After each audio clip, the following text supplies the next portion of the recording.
All right, and with that, I'm going to kick us off and we get going. So, welcome everybody to today's webinar on the topic of honey stories. So, we'll talk a lot about harvesting. The harvesting season is just approaching, and it's time to get ready, for one of the exciting and very rewarding times in beekeeping. Today's webinar is filled with a lot of things. We will have Dr. James Wills, kick us off, beekeeper with over 2 decades of experience, the founder of HiveTracks and computer science PhD.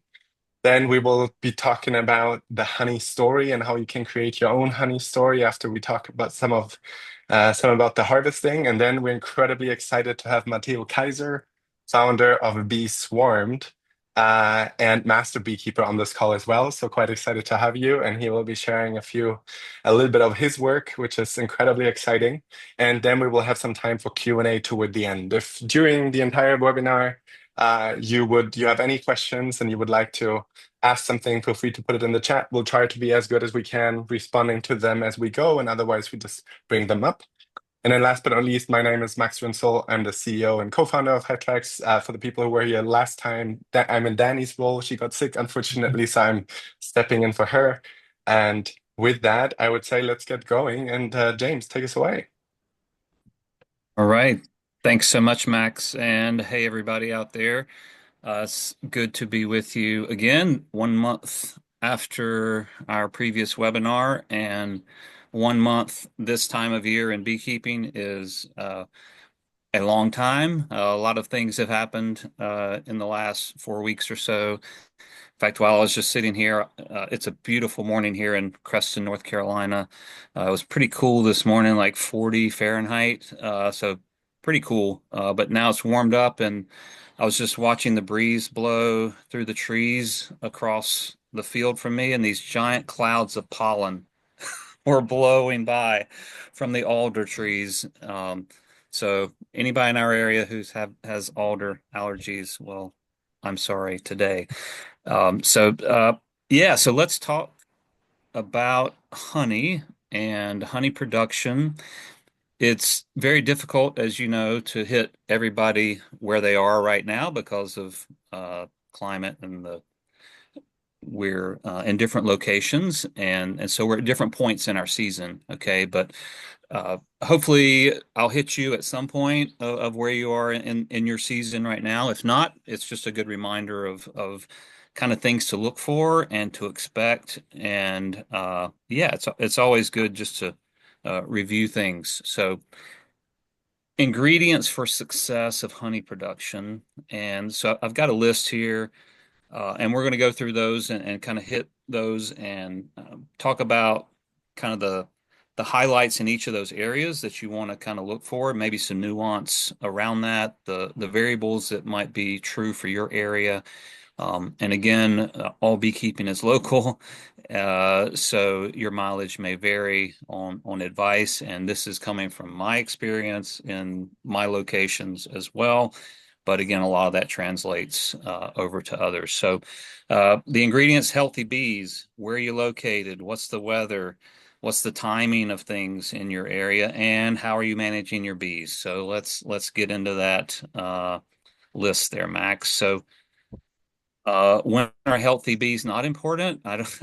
They're always important, right? So, for honey production in particular, it's a key ingredient, and you need the population to do the work of producing honey. And producing honey involves a lot of foraging of nectar, building wax out, processing the nectar. So all of those components require a healthy population of bees. So if there's anything that's, you know, uh, compromising your honeybee population, you're going to take a hit on your honey production. So, if you're splitting your hives, you know that that's going to cause an issue with that. If you swarm, right, then if you lose a swarm, then you're going to lose some of your population. If the bees are just not growing like they should, whether it's a queen issue or a health issue, virus or varroa loads, things like that, any of those are going to kind of impact your honey production. So again, just keeping those bees healthy. The queen right is definitely better to be queen right, but there are some ways of honey production where you might take the queen out or things like that. Those are kind of edge cases that but in the normal case for us, for hobbyists, beekeepers, then, just having a good strong queen in there. Space is an issue. You want to make sure you've got the right amount of space. We'll talk a little bit about that later. And I say combis as a plus. We all know we've had these mean highs, and weirdly enough, they're sometimes good honey producers, but I would definitely trade away the honey for calm bees any day. So, all right, what's next, Max? So, just a couple of pictures. Just again, you want lots of bees. So, you want hives that are overflowing with bees by the time you get to the honey production time. Ignore the ants on the inner cover on the picture on the left. They just happen to be there, coexisting just fine. But again, you want lots of bees to do the work. All right, what's next? Okay, so where are you located? That really determines, and Max will talk a little bit about this later when we talk about the actual honey stories. And this is something that's near and dear to our heart that we've been working on for a long time.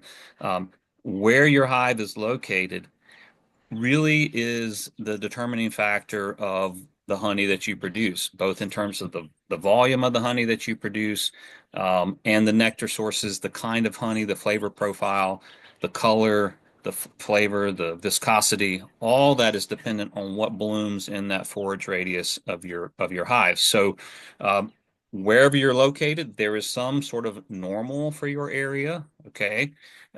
And so you should talk to the beekeepers in your area, whether it's through your club or online. There's plenty of Facebook groups and other ways that you can talk to folks about what is happening in our area. When you first move to an area or you first start beekeeping, you don't know, right? So you need to get some history. And one way to get that is from other people who have done it. And your nectar sources are going to kind of be in these big categories, right? Trees are a big one. A lot of folks don't think about that, but trees are super important and a big nectar source. And pretty much on the East Coast, you're going to have some of these. This is from my area: maple, then black locust, tulip poplar. And in the summer, I get basswood in one area where I'm located. And again, those are big nectar producers. You think about a tree and how many blooms it has. There's a lot of flowers in a compact area there. Then your bushes and low growing plants. Blackberry's a big one around here as well. Privet is becoming bigger. Autumn olive, knotweed. Those last three, some of those are invasives, right? But they are they can be good nectar producers, so be on the lookout for those. And then there's agriculture. If you're in a space that has agriculture fields, things like that, then there's definitely a potential for those adding to your nectar flows, to your honey production. And a couple of big ones there would be clover. That could be just wild growing clover or cultivated. And then canola is another big one. And there's lots of others. These are just a couple that are in my area. And then if you're in river bottoms or creek or moist, swampy areas, then there's a lot of the moisture there. It results in a lot of flowers and things that are blooming. In our areas in North Carolina, holly and gallberry further east are a couple in that. So again, what is in your area, what blooms in your area? We've got that feature in Hive Tracks as well about what's blooming now. So that's the piece that you want to look at, to watch, to contribute to. When you see something blooming, put a document flora record in for that. So again, nectar sources in your area, become familiar with them, and become familiar with when they bloom in your area. All right, next. Yeah, we get a first item here. Exactly. It's that Linda is saying I have a problem promoting autumn olive, knotweed, and pivot because they are so invasive, and they will take over. Yeah, yeah, for sure. So I think I've got a couple of pictures here. This is if you're not familiar, this is canola or rapeseed bloom, and this is in Iredell County in North Carolina. And when they plant these fields in canola, and it's a rotating crop, but when they are blooming, my goodness, bees do tremendously well. This is one of my favorite photos. A thunderstorm had just come through. This is early season. We're getting ready to super up and go into the spring nectar flow. And yeah, bees just do tremendous on that. All right, next. A couple of more pictures. The white bloom is your sourwood bloom. If you've never seen that bloom up close, that's what it is, and the honeybee working that. The other one is a yellow sweet clover. This is in my backyard. I planted a little patch of that just for experimental sake, and you can see in the background the bees are there, and they love yellow sweet clover out west. That's a big nectar producer. So. All right, nectar is important, nectar sources. And nectar sources, you can't really control that. You can control where you put your bees, so you have some control over how close you are to things.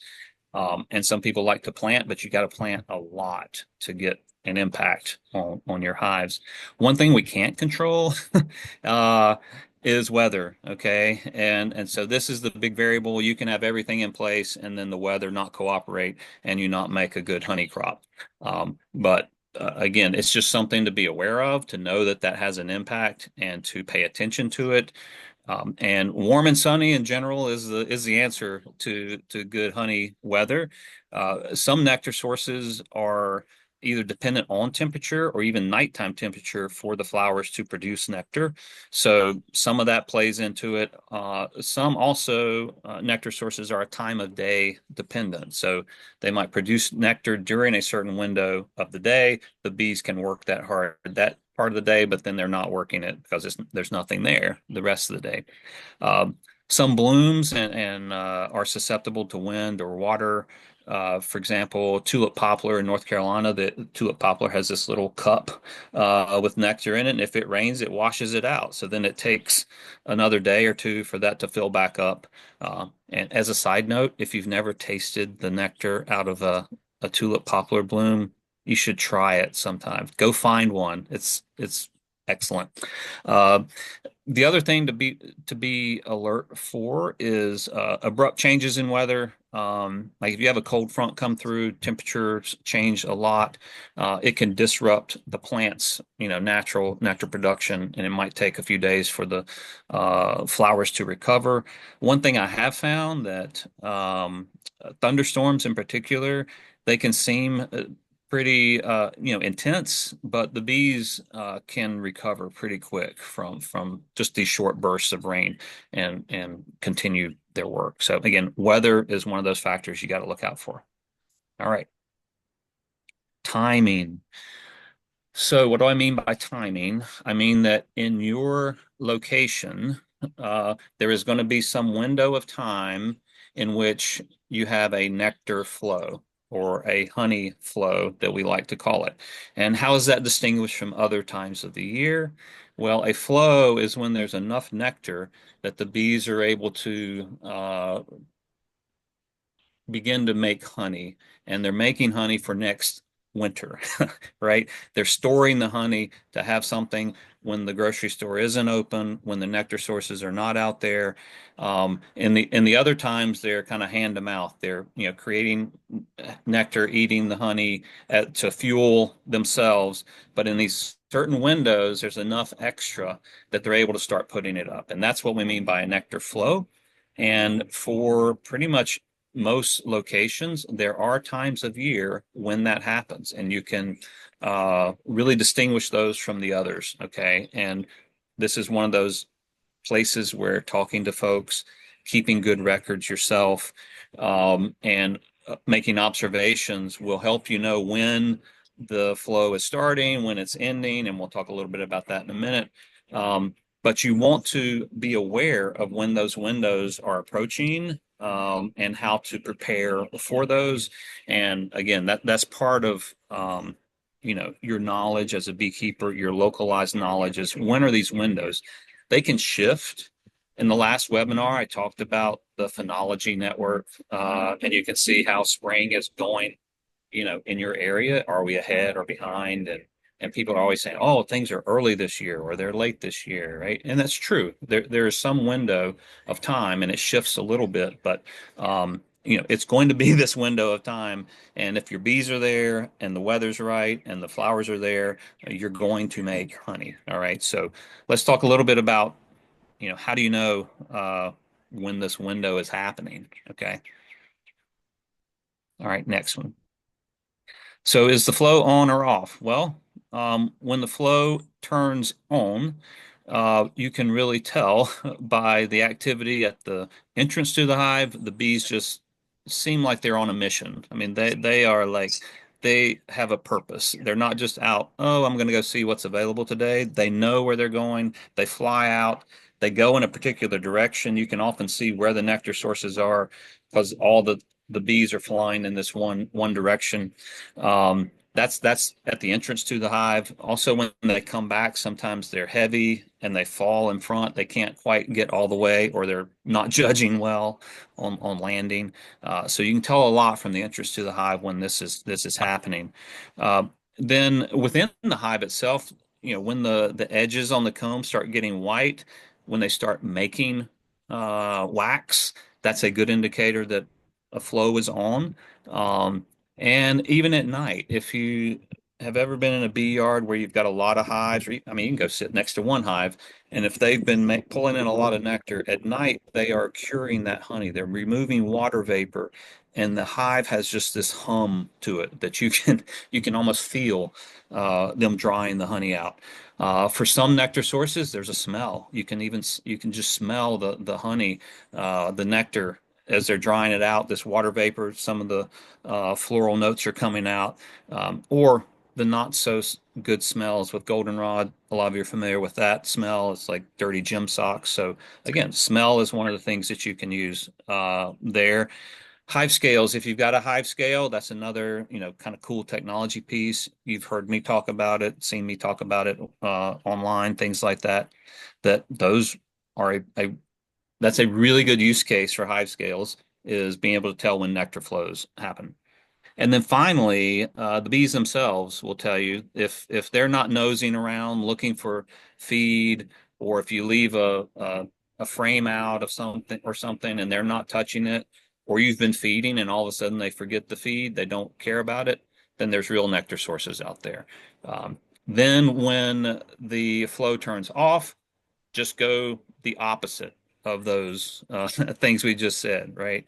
Um, they start capping the honey, they can also get a little irritable and ornery because they've been pumped up, they've been out foraging, gathering nectar, and then all of a sudden there's not a lot to do. Okay, and they're sort of bored, and I don't think they get bored, but that's kind of what it seems like. Um, and they just stopped doing a lot of those activities they were doing before. And these foragers who are older, just kind of get irritable, and they stop drawing comb. The hive scales, you can see them just begin to slow down. And then this robbing and looking around for nectar or food in other places, they're wanting something to do and they don't have it, so they're going to be looking around. So that's kind of when things turn off, and they don't always turn off immediately. It's just sort of a tailing off of it. All right. We get Next. a question here, and please explain hive scales. And I Yeah, yeah, we'll get there. I've got a slide. All right, so just a few pictures. This is on the right, the edges, the white edges. When you look in a hive and you see this, as a beekeeper, you're very happy. This is, things are on, things are happening. The other picture, you can see they've started capping in the middle. They'll kind of cap from the top down or middle out, usually kind of in a little sphere shape, right? But think the honey's getting ready when they're doing that. All right. Next, Max. Here's a hive scale graph. Okay. And this is from Solution B Scales. And this is, if you can see it, this was a stellar year. This is in Sourwood. And I just use this is a very good example of showing a nectar flow. So you can see over on the left-hand side, about the 23rd of June, that week, things started ticking up a little bit, and then they escalated kind of through the July 4th week was like the prime week, and then it sort of tails off a little bit. But this one went much longer than usual. And you can see the scale started at 100 and ended at 244. That's pretty impressive for a 3 week, 4 week period here in the sourwood. For Saskatchewan, no, it's not so stellar, but for our area, yes, it is. And the little sawtooth figure on the graphs, if we zoom into that, it shows really one day of nectar production, and then at night it trails off because again the water vapor that they're pushing out reduces the weight overnight. So that is a typical waveform, if you will, for a hive scale in a hive. So, all right, thanks. Next. All right, so given the location, given the weather, uh, given your nectar sources, what can you do then? What can you control as the beekeeper? And again, it's the normal things you do. How do you manage the population?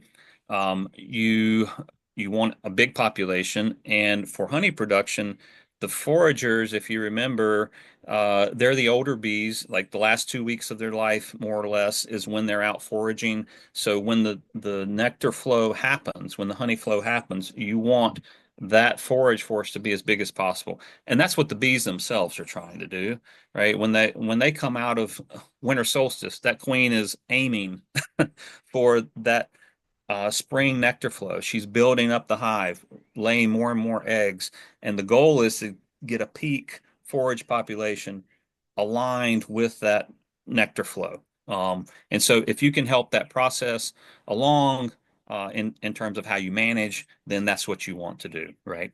And you can even boost, you can add more brood, frames or things like that, or even out the hives. Hadn't really talked about that, but you will find if you haven't already, when you're keeping bees, even if you have three hives that seem identical, you start them at the same time, they're going to get a lot of variability pretty quickly. And so there's good argument for evening them out, keep the brood the same and again, helping them to manage their population. And space is part of that. Population space, those two are very closely related. And you do want to stay ahead of the bees. And as Mateo will say later, if you don't stay ahead of that space problem, then you're going to get a swarm, right? They're just going to say, okay, we can't manage this space ourselves. We're going to divide, and then we'll be good. But you don't want that to happen. So one part of that is just making sure they have enough space. And then finally, drawn comb. If you can get drawn comb, have that as part of your operation and keep that in play, then you're going to increase your honey production by using drawn comb already. All right. So some more hive management processes. Supering. How do you super? When do you put supers on? How many? This is one of those areas that gets a little maybe religious in people's opinions on how to super, as well as that second one, queen excluder or no. That one creates lots of heat and churn in opinions. And so I'll just say, talk to folks, come up with your own methods. But supering in general, you want to stay ahead. Some of it may depend on your operation, your size, right? How much time you have, how much labor you want to put into it. Okay. And so, but in general, you want to stay ahead of the as they're drawing out the frames, as they're storing honey in them. Just don't let them get cramped. Okay. And then the queen excluder or no, I've got a slide here in a minute. It's my Saskatchewan slide that I'll use for that. But I use queen excluders. I think they're great. I don't want to get brood into my honey supers. It's a pain in the rear when you go to extract. That's my biggest problem with that. So the more important part here, I think, is the monitoring of the flow, just knowing what's happening with it. And a lot of that's just observations. Just go and you pop the top, see what's happening on that top super. That's all that's needed during honey production time is what's happening in those honey supers. Are they still filling them up? Are they still growing? Also watching what's blooming with the sourwood bloom in particular. They have these fingers of flowers and they bloom from the base to the end. So you can kind of see where we are in the flow by where the bloom is. Okay. And then talk to other beekeepers. In all this, talking to other beekeepers, communicating is a key component. I'd say that's a place where Hive Tracks can come in as well, in terms of helping us as a community communicate what's happening. And then hive scales again come into play here. All right, next. So my queen excluder answer is the folks in Saskatchewan use queen excluders. They're running double deeps here. Everything above the bottom two deeps is honey. And so I don't think it's a honey excluder, as some people like to say. But anyway, that's just my counter example for that. All right, next, Max. All right, harvest time, and we won't spend a lot of time on this one because I want Max to get into the honey story, and probably in our next webinar we're going to talk a little more about this. But the questions here are: when do I harvest? How much do I harvest? How do I extract? What do I put the honey in? And then what does it taste like, right? Um, and so a few quick answers to this. When is whenever you want to. Whenever it's ready, okay? Some people harvest as they go through the season. Some people wait and do it once at the end. But I would suggest that no matter if you're a beginning beekeeper or not, harvest at least a little bit. I mean, there's sort of this notion out there that, oh, I got to wait, give everything to the bees this year. Okay, well, give most of it, but just take at least a frame or something, and enjoy it. Okay, you're not going to hurt the bees by taking a frame of honey from them. And so there's how much. Okay, you can take a lot of honey, and there's good metrics on what you need to leave for the winter. Okay, and usually it's yeah, it's less than what we think probably at the end of the day, depending on the weather and the location. But there's 40 to 50 pounds is kind of a rule of thumb. That seems a little high to me, or in most circumstances. But anyway, and this first spring flow, hopefully you're going to have something else coming in later, or you'll have an opportunity to feed. So if you were to harvest too much, then you can go back and fill in on that. Extraction in containers, I'll skip over that for now. All right. What's next, Max? All right, so here's harvesting pictures. This is from Sourwood. That's a lot of dollars worth of sourwood right there on the back of that truck. And that's a beautiful frame of fully capped sourwood honey right there. All right, next. This is a high labor, low tech uh, honey room on your right picture there, and hand bottling again, high labor, low tech, but that it works. Okay, that's the point, that you don't need a whole lot. Don't get too caught up in having needing lots of equipment. Sure, it's great if you have it and can do it, but it'll work just like that. All right. And then in the end, you come up with beautiful honey, and you can bottle it, package it however you want. I've got kind of everything in this picture. You got comb honey, you got chunk honey, you got, a mousse jar, you got the little hex jars in the top there for favors. So again, it's up to your imagination. I will say the smaller and the fancier the jar, the more labor it's going to take to put in it. Okay.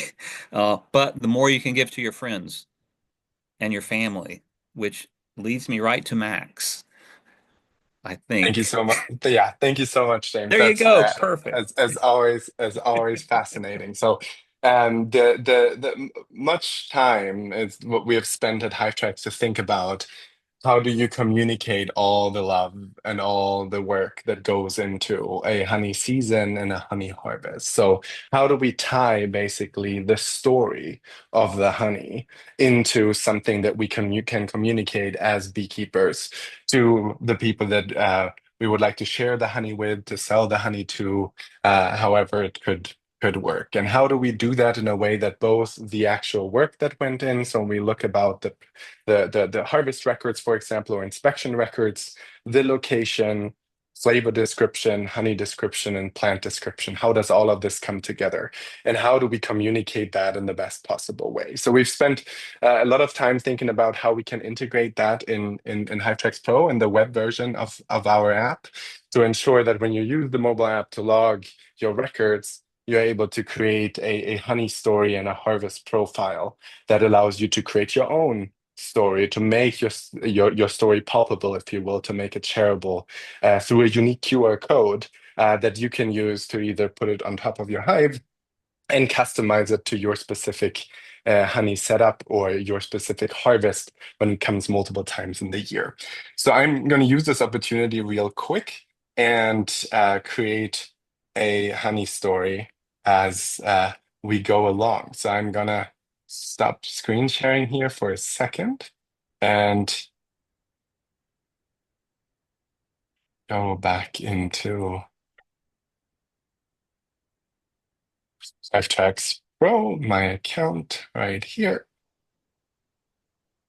There we go. For those of you who are familiar with the way that Hivetrax Pro looks, so what we got right here is our dashboard. This shows all my locations. So I have both my apiaries and the biodiversity sites, so my flowering site set up. I have my floral directory. I saw some comments in the chat earlier. We're working really hard on making it easier to show which ones are native and which ones are invasive, for example. That's just one of them. But every time you document flora or you document a pollinator, as you can see here, I got a little carpenter bee on my jacket the other day, which I recorded. That all shows up here. And then the high level information for my apiary is right here. So when we go through, I'm gonna look at the one Faith Mountain Farm apiary that I created. So this is James's farm. This is James's property. You get a little satellite image from that. I have pre-recorded a honey harvest, so it was 55 pounds for each of the two sites, 110 pounds in total. And without going into much detail, we're going to jump right to the honey story. I'm going to pause and log in real quick into my account.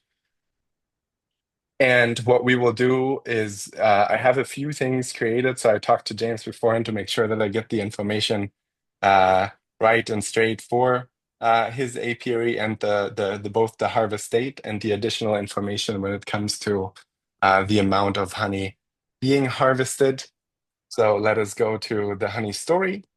And then when we click plus here, we can name the honey story. So we're going to call this Faith Mountain Farm. Then it asks you for an about text. I have a little cheat sheet here where I went through and got a one-line text about James's farm. It's in Creston, North Carolina, United States. I know you have a lot more than this, but for this example, I'm going to put two hives right here. And then I'm going to grab the website, add it here. I'm going to add an image from Faith Mountain Farm that gets uploaded. This is a picture of James's farm. And then we're going to save it. So this allows to create the first honey story. The beauty of the honey stories, you can keep different ones for different stories, right? So if it is a farm business or you have a specific vendor or a specific group of friends, we've had people create honey story even for a wedding or a Valentine's Day for something very peculiar. So if we look at the Faith Mountain Farm story now, we have the information, the location, the website, and we can get ready by creating the first harvest profile. We're going to call this, I'm going to be looking into the future for this one. So it will be the Summer Harvest 2025. I can now select the honey story that I just created. So I'm going to select the Faith Mountain Farm one. I'm going to go in and select the relevant apiary that I have, which is also Faith Mountain Farm. Location preference, so you can decide whether you want to showcase the exact location of your hives or your apiary or an approximate location. In this case, it is at the farm location, which is all over the internet. So we're going to go for the exact apiary location. We're going to select the hives. We have Faith Mountain Farm 1 and 2, so we're going to select all. And then it pulls in the record. So I had created the harvest honey record. Again, this is sort of the future looking record for this July. You can all obviously go back and create the older ones. And then that's all the information you need, and your harvest profile gets created.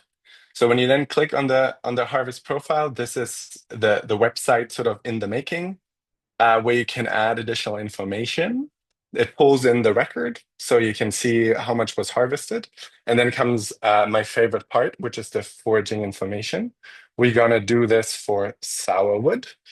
And then I have prepared a little plant description that I'm going to take, put it here. And then I'm going to take the honey description that I prepared about sourwood. And this is, of course, completely customizable to look at it the way that you would like to look at it. And then finally, we're going to use the tags. So what are the flavor tags? I'm going to add those as well. And then we're going to take just a couple of the images. We got one sourwood honey picture, and then we're going to take a second one. Both of them have been uploaded. And I click save, and then you can see the website automatically creates your sourwood profile or the honey that you would like to use. You can use the different flavor description tags. For the people who like using ChatGPT, I may have had a little bit of help to creating these, so it was just quicker, and you get to a good point of understanding um, the character limits to work within those. And then all you need to do is click publish, and that's the moment when it goes live and you get your QR code. So for the people who would like to scan the QR code, feel free to do so now to take a look at it. And this, the QR code is downloadable, so you can add it to your jar of honey if you'd like, or again, use it as a gift. Use it for we've had Valentine's Days edition, we have had Christmas edition, summer editions. In any shape or form. And again, the beauty is that it allows you to create a unique harvest profile for any moment in the season. So you can do a spring version and a summer version. You can alternate them quickly. And if you have different styles of honey or different brands for different locations, each of those can work separately, and you can all update them in here. You see the pictures that you've uploaded, and they're fairly customizable. And then you can mix and match, right? For the honey stories, you can almost create different brand identities, and then you add the different harvest profiles to have people take a look and get a better understanding around what went into producing your honey. So with that, and I'm going to be sharing my screens again. We do have a little code at the end of this season to get a discount on HiveTrax Pro if you would like to try it yourself. So stay tuned. And with that, I'm going to pass it on to Mateo, who I'm very happy to have with me. I'm just going to unmute you real quick. And please, Perfect. Mateo, we're excited to hear more about Bee Swarmed. Awesome. Thank you very much, Max. Yeah, it's a pleasure to be here. My name is Mateo. I'm a master beekeeper and I guess a fourth generation beekeeper. It skipped a generation and now I've gotten my parents back into it, so now it's four generations. And I run Swarmed. And this is basically when I explain this to non-beekeepers, it's lead generation for beekeepers. But of course, what are the leads that we want to hear about, right? We want to hear about swarms. And so James touched on this, right? If your hives are swarming in the spring, like many of ours are, mine already swarmed. Wasn't keeping a close enough eye on this. This can happen, right, as the bees get too crowded, they may choose to leave, and there's some pretty subtle signs here, and it can happen to all of us that we miss them, especially now as urban beekeeping or suburban beekeeping has become more popular. We're now seeing the estimates I've seen are in the hundreds of thousands of bee swarms happening each year, which means that a lot of us are trying to catch some of these, right? These are, I like to say, the one of life's freebies, right? You're getting a really strong, healthy colony of bees that has moved out, and you're able to catch those and start a really great colony. And I actually got started with beekeeping from catching a swarm, and so this is very near and dear to my heart, and like to catch swarms. So Max, if you can go two slides over, I think I skipped over my little intro there. Oh, back again a little bit. Yeah. So we've started this now, it's now our second season, and there are about now about 4,500 beekeepers using this across mostly North America. Works anywhere though, and so we are now working more and more in Canada, more and more in Australia and Europe. But now thousands of beekeepers have signed up, and a lot of what we do is just trying to get swarms reported because people don't know where to turn, right? So if you imagine you're not a beekeeper and 20,000 bees land on the hood of your car, that can seem like a pretty alarming situation. In my neighborhood, people tend to call 911, which I'm always a little bit flummoxed by what they think the police or the fire department is gonna help them with. But half the swarms I respond to, the police was there right before me, to look at the bees, I guess. And so people don't know where to turn, right? Most beekeepers are hobbyists. We don't have websites listing Mateo's bee removal service. I'm not even I don't charge money for this. I like to catch the swarms and replenish my hives that way. And so really the idea here was to make it easier to report a swarm and then have a directory of beekeepers ready to go pick those up. And so we developed this together with the California Master Beekeepers, and it's now spread across the US, across the world. With about 50 associations now also using this. We now do custom setups for associations wanting to switch their swarm lists over to swarm system. And at its core, what it does is the public fills out a swarm report, and then that gets sent to the nearby beekeepers. And so you're getting the phone number and the tech, or you're getting the phone number and the contact information for that swarm sent to you in an email or text message. So rather than scrolling through Facebook, you're finding it way, way faster. So we can go to the next slide, Max. So what you're seeing when you get a report, right? You're getting a text message or an email, so it's way faster. For the public, it's also a lot easier to report a swarm. You have to imagine associations that post swarm lists are posting maybe 20, 30 numbers, and there's all kinds of problems with this, right? Either the first person listed is getting the most calls. I hear a lot from associations that if they're putting those numbers in alphabetical order, the first five people are getting all of the phone calls, and the people lower down the list aren't. And of course, dialing your way through a list is not ideal. People are getting a lot of spam calls by posting your phone number publicly. And of course, the public is having to call one beekeeper after another, hoping to reach someone, right? And if you're busy, then you're getting a call from someone who you're not able to or wanting to help at the time. And so it's meant to be super straightforward. So what you see here on the right is what that swarm report card looks like. And so when a swarm is reported, you'll see things like the city it's in, so not the exact location, but you'll see it's 5 miles away in Mountain View, California, the date and time, so I can see how long ago it was that it was reported. I see that that swarm is still available.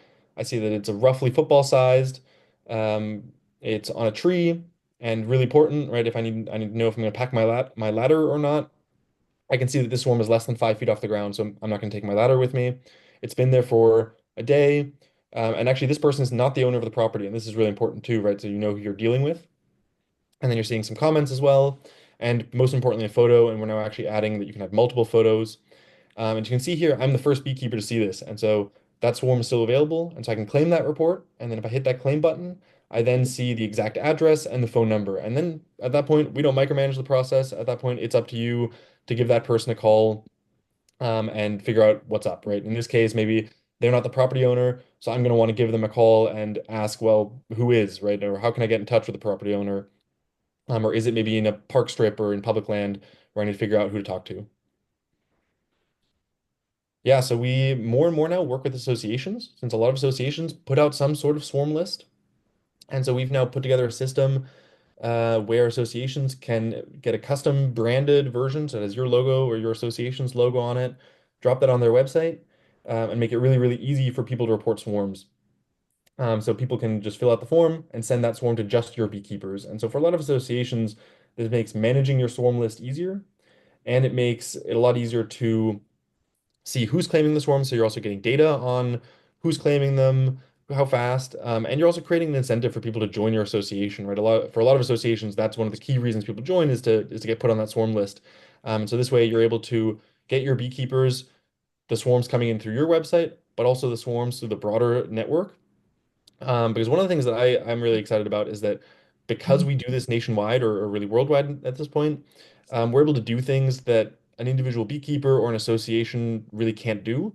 So things like gaming the Google search algorithm to make sure that when people are typing in things like report a swarm near me or something like that, they're finding our website, or even at this point now, we're also running Google ads to compete with pest control companies. And to try to make sure that some of those, so when people are searching bee swarm removal, they're finding a beekeeper, right, and not a pest control specialist who charges you a couple $100 maybe to kill the bees. And so we're able to do some of those things that mean that at the end of the day, people using this with their association are getting the swarms from their association's website, just like they used to, just faster now. But they're also getting more swarms than they ever did before because they're getting them from that larger network. Yeah, really quickly to show what that looks like when you sign up. I should mention that this is all totally free, right? We built this to be a service to beekeepers, and so it is mostly funded through donations, and from licensing to associations. So we ask associations to make a contribution when they use this, but for individual beekeepers to sign up, this is completely free.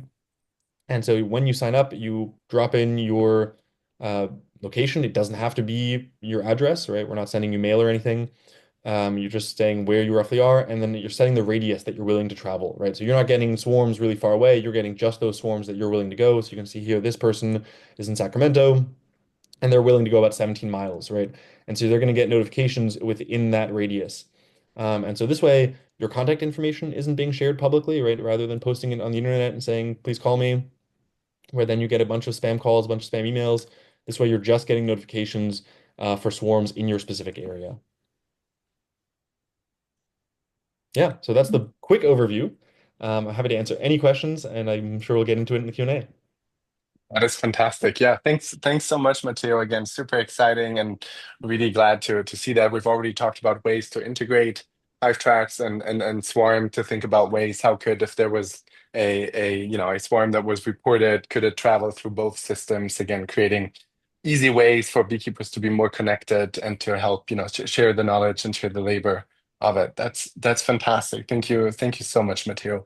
And with that, before we get toward the end here, I would like to open it up. We've already received a few questions from people beforehand who've submitted their questions ahead of the webinar, so we can start there.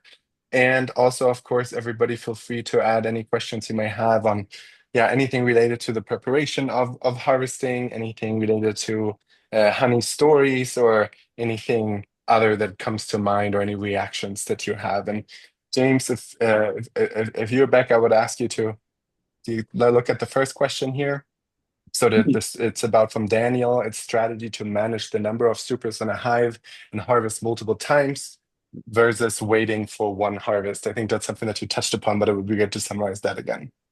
Yeah, we can talk a little more about the pluses and minuses of that. And again, I'll say ask your questions right now in the chat that you have in real time. That what's popped into your head that you want to hear more about. And again, from myself or Mateo or Max. So on number of supers, there's a lot of pieces to this puzzle, right? So if you're a small beekeeper, there's potentially some advantages just to leaving the honey on there and extracting once if that's what fits better with your lifestyle or just the way you want to do that extraction. Anybody who's done honey extraction, that it's a messy process, and so if once you start doing it, you need to do it right. It's best not to draw it out over too long of a period of time. And so the other piece of this is the bees are much better at storing the honey and keeping it in good shape versus pulling a super off and letting it sit in your basement or in a garage or something for too long of a period of time. Pretty much we all have, wax moth eggs and perhaps small hive beetles. And anytime you pull honey off and the bees are not there to take care of it, you run the risk of some of those things presenting themselves. And that's not a happy situation with your honey. For myself and the way we run my operation, I'm selling honey directly. So I want to harvest honey as soon as I can get it off the hive and get it to the consumers. Another argument for harvesting multiple times is equipment, right? If you don't have enough honey supers to keep stacking it up, say it's a big honey year, even in one flow, it's possible you can pull supers off, extract them, and put them right back on. Those are called wet supers. You're probably familiar with that, but once you extract the honey from the supers, they still have a little bit of residual honey in them, and the bees will clean that up. But if you're still in a flow, putting that right back on the hive really accelerates the honey production in those cases. So again, those are some of the thinking that you need to have when you're thinking about how many when to harvest and how many supers that you have. Awesome, James. Thank you. I got one question in the chat here from Danny. A good source for honey bottles, for honey bottles and custom labels would be relevant. Yeah, any of your honey suppliers. I mean, they're you're just gonna have to shop around, and yeah, find the best deal. I do recommend and support buying from local suppliers just because they're your neighbors, and they're trying to run a business. Maybe you're going to pay a little bit more, but unless you're at some crazy production level, then I would suggest it's better to support your local folks. Yeah, that's a great. So support your local beekeeper and support your local beekeeping supplier. That's fantastic. Great comment here from Mark. Yeah, the Beescape website from the University of Pennsylvania. I think Mateo and I have talked a lot about this. We really love the tool, so it's really cool to take a look and understand your foraging area better, right? So if you go to beescape.psu.edu, as Mark put in the chat, click there and then learn more about what the area around you looks like, right? What is the foraging area? I think James one, it summarizes a little bit two questions that we have here, which is how do you manage harvesting versus Varroa treatments for best effectiveness? And then that was something Todd asked and Bill asked goes in the same direction, which is what miticides can be safely used when honey supers are on. So I think those questions, we Yeah, could yeah. talk about those a little bit. Yes, when I saw those, they're definitely in the same category, and so the overarching question is, if you're doing Varroa management, how does that intersect with honey production? Okay, and ideally, you don't want to have to be dealing with Varroa while you're in the middle of honey production. That being said, there are certain Varroicides that are approved for use with honey supers on. So you need to look at the labels on the Varroa treatments for that. I know right off the top of my head, your Formic, your Mitaway products, those are approved for honey supers being on, and so you can treat with honey supers on with those products for sure. But again, you would prefer to manage the Varroa outside of the honey window. The Generally, when you're treating for Varroa, it is going to affect that factor of your your bee population, right? The health of your hive. You're trying to get your hive healthy, but when you're treating, it's like, think if you're sick and you're taking medicine, right? You're not at 100% until you're a few days into the antibiotics or whatever, right? So it's going to impact the bees if you are having to treat during the honey production time. Yeah, so the best idea is to try to manage it so that it's outside of that. For us personally, when we come out of sourwood, we treat immediately after we pull those honey supers off. Is a good time of year. So again, trying to strategize around that honey production time is best. Yeah, that's great. And Mark, he posted another fantastic resource here, the Honeybee Health Coalition, the Varroa tool. I know you're very familiar with that, James. So that's just another resource as like a Yeah. decision tree tool to move in that direction. Then we had a question from Vinton here about any thoughts on incorporating QR codes to track specific supers or individual hives in the HiveTracks app. That's definitely, we've had in a previous iteration, we had that functionality in place, and there's Sarah, who is on this call, who is our UX/UI designer. She keeps a running list of requested features, and individual QR codes that lead to specific hives is getting higher and higher. In combination, by the way, another one is the swarm logging that Mateo is already doing. So those are two of the features that we're definitely looking at and will want to have integrated. We got a couple more questions here. James, one, we have what are the risks of using a queen excluder above brood boxes and below supers? Does it increase swarm risks? From Laura.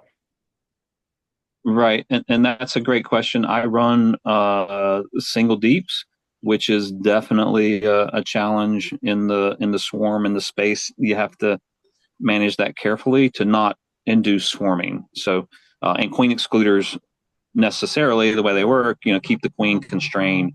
So that is a risk that if you run a queen excluder, make sure that the queen does have enough space, or that it's a time of year where she's not going to flip over, or the colony's not going to flip into a swarm mode because of that. But just be aware that that is a potential issue with that.